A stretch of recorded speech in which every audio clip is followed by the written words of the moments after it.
नमस्कार सभी पेंशन भोगियों का स्वागत करते हैं एक बार फिर से हमारे इस YouTube चैनल पर। दोस्तों इस वक्त की पेंशन धारकों के लिए बहुत ही बड़ी और इम्पोर्टेंट खबरें आ रही है जिसके बारे में आज इस वीडियो के अंदर बात करेंगे।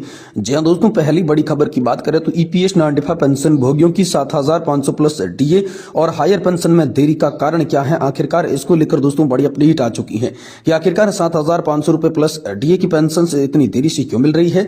हायर पेंशन के तमाम जो मामले हैं वो देरी से हल क्यों हो रहे हैं, इतनी टाइम जो है वो क्यों लग रहा है। इसको लेकर दोस्तों आप सभी के लिए कारणों को स्पष्ट कर दिया गया है, तो इसके बारे में आज इस वीडियो के अंदर बात करेंगे। वहीं बात करेंगे यूपीएस में मिलेगी कितनी पेंशन। जी हां दोस्तों, यूनिफाइड पेंशन स्कीम पर बड़ा अपडेट आया है। कितनी मिलेगी आप सभी को पेंशन, सरकार ने अधिसूचना जारी करके बताई हर एक बात। तो दोस्तों आखिरकार रिटायरमेंट के बाद यूनिफाइड पेंशन स्कीम के तहत जो अधिसूचना जारी हुई है इसकी हर एक बात कौन सी और आपको कितनी पेंशन मिलेगी, इसके बारे में दोस्तों आज इस वीडियो के अंदर संपूर्ण रूप से जानकारी आप सभी को दी जाएगी। साथ ही साथ दोस्तों बात करने वाले हैं अब पेंशन धारकों को मिलेगा आसान और समय पर पेमेंट। जी हां दोस्तों, कर्मचारी भविष्य निधि संगठन की पेंशन योजना को लेकर बड़ा अपडेट आया है। फायदा ही फायदा होगा 80 लाख पेंशन धारकों के लिए सेंट्रलाइज्ड पेंशन पेमेंट सिस्टम लेकर आया है। बड़ी खुशखबरी, जानिए आप सभी को इस पेंशन पेमेंट से कैसे मिलेगी राहत और कर्मचारी भविष्य निधि संगठन ने इसको लेकर कौन सा ऐलान किया है।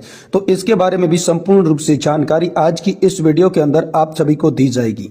इसलिए आप सभी पेंशन धारकों से निवेदन है कि दोस्तों आज की इस वीडियो को आप लास्ट तक देखिएगा और साथ ही हमारे चैनल पर नए हैं तो चैनल को भी सब्सक्राइब जरूर कर दीजिएगा। तो चलिए बिना किसी देरी के संपूर्ण जानकारी को आज की इस वीडियो के अंदर विस्तार से जान लेते हैं। जी हां, तो दोस्तों पहली बड़ी खबर की बात करें तो क्या है ईपीएस नान-डिफा पेंशन भोगियों की ईपीएस नान-डिफा पेंशन 7,500 प्लस डीए और हायर पेंशन में देरी के कारण। जी हां दोस्तों, देरी के कारणों को आज स्पष्ट रूप से हम जान लेते हैं। देखिए, कर्मचारी पेंशन योजना 1995 के पेंशन भोगियों की समस्या जटिल है, लेकिन संगठित प्रयास और सही दिशा में कदम इसके हर एक मसले को हल किया जा सकता है। संबंधित सभी पक्षों की सक्रिय भागीदारी और एकजुटता ही इस मुद्दे को स्थायी समाधान ला सकती है। ईपीएस नान-डिफा पेंशन भोगी कई वर्षों से न्यूनतम पेंशन 7,500 प्लस डीए की मांग कर रही हैं, लेकिन उनकी मांगे अभी तक पूरी नहीं हो पाई है। वर्तमान न्यूनतम पेंशन 1,000 रुपए है, जिसे बढ़ाने को लेकर सरकार उदासीनता दिखा रही है। जय दोस्तों, सुप्रीम कोर्ट के आदेश के बावजूद हायर पेंशन में भी देरी हो रही है। तो आइए समझते हैं इन समस्याओं के प्रमुख कारण और संभावित बदलाव और संभावित समाधान क्या हो सकते हैं। जी हां, ईपीएस नान-डिफा पेंशन भोगियों में जागरूकता की कमी को लेकर पहला पॉइंट सामने आ रहा है।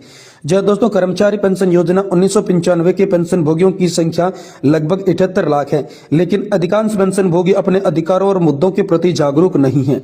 ऐसे आंदोलन में उनकी भागीदारी कम हो जाती है, जिससे मुद्दा व्यापक स्तर पर नहीं उठा पाता और पर्याप्त समर्थन नहीं मिल पाता है।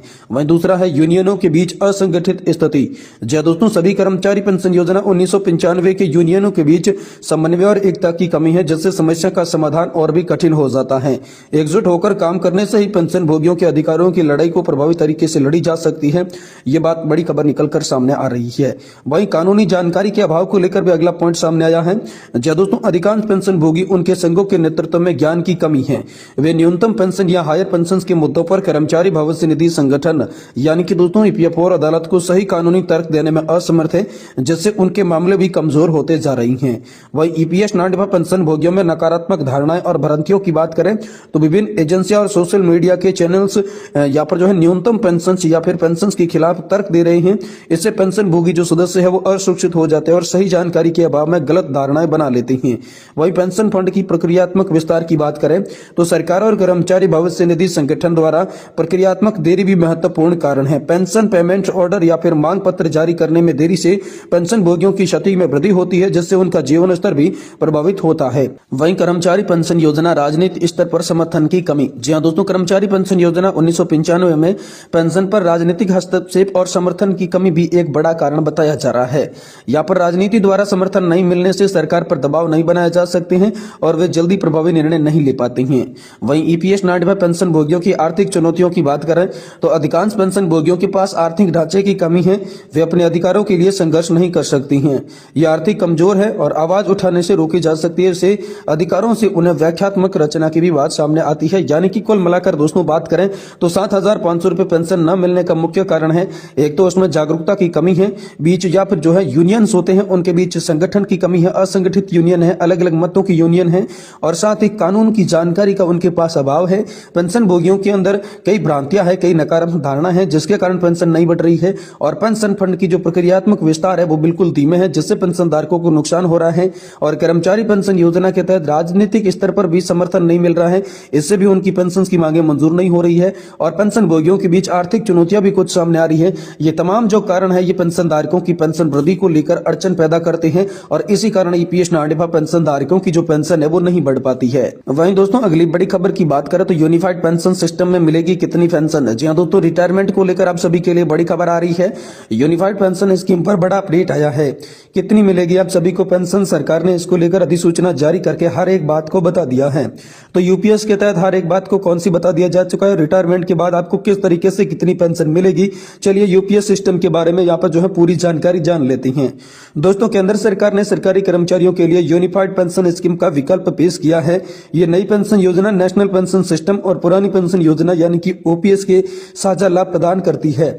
यूपीएस के तहत कर्मचारी अंतिम वेतन का 50% पेंशन के रूप में पाएंगे, जबकि महंगाई भत्ता और अन्य रियायतें भी यहाँ पर आप सभी के लिए शामिल की जाएगी। केंद्र सरकार ने सरकारी कर्मचारियों को एनपीएस के तहत यूनिफाइड पेंशन स्कीम का विकल्प पेश कर दिया है।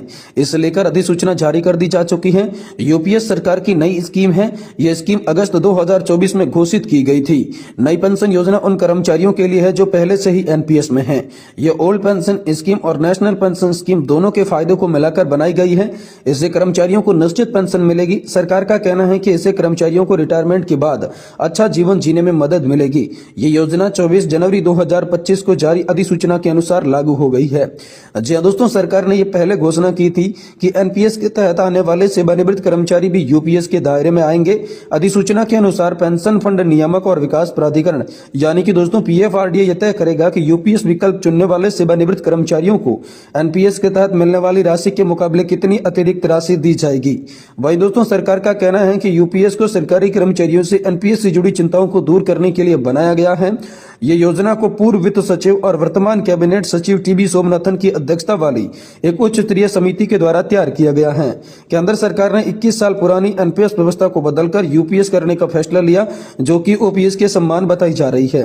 तो दोस्तों यूनिफाइड पेंशन स्कीम के तहत मिलने वाले प्रमुख लाभों को लेकर बात करें तो यूपीएस पेंशन योजना के तहत आप सभी को अंतिम बेसिक वेतन का 50% बतौर पेंशन के अंदर मिलेगा, यानी कि दोस्तों आप सभी को सैलरी की आधी यहाँ पर जो है पेंशन देखने को मिलेगी।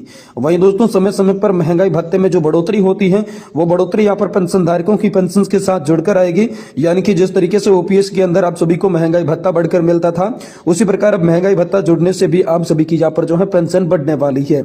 वहीं परिवार को पेंशन में 60% पारिवारिक पेंशन के रूप में मिलेगी, यानी कि दोस्तों किसी भी कर्मचारी की मृत्यु हो जाती है तो पारिवारिक पेंशन के रूप में जो उन पेंशन धारक को पेंशन मिल रही थी उसका 60% उसके परिवार को मिलेगा।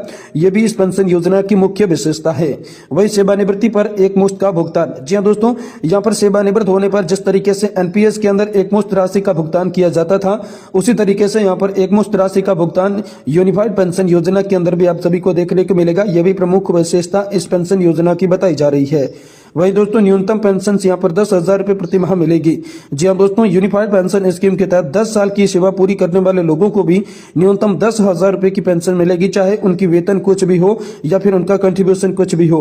लेकिन 10 साल की अगर आप सेवा पूरी कर लेते हैं तो निश्चित ही आप सभी को 10,000 रुपए प्रति माह की जो पेंशन मिलेगी। ये यूनिफाइड पेंशन सिस्टम की प्रमुख विशेषता है, क्योंकि एनपीएस के अंदर न्यूनतम पेंशन 1,000 रुपए से भी कम थी। यहाँ पर दोस्तों आप सभी के लिए 10,000 रुपए की न्यूनतम पेंशन का ऐलान कर दिया जा चुका है। तो ये प्रमुख फायदे यूनिफाइड पेंशन स्कीम के तहत सभी पेंशन धारकों को मिलने वाले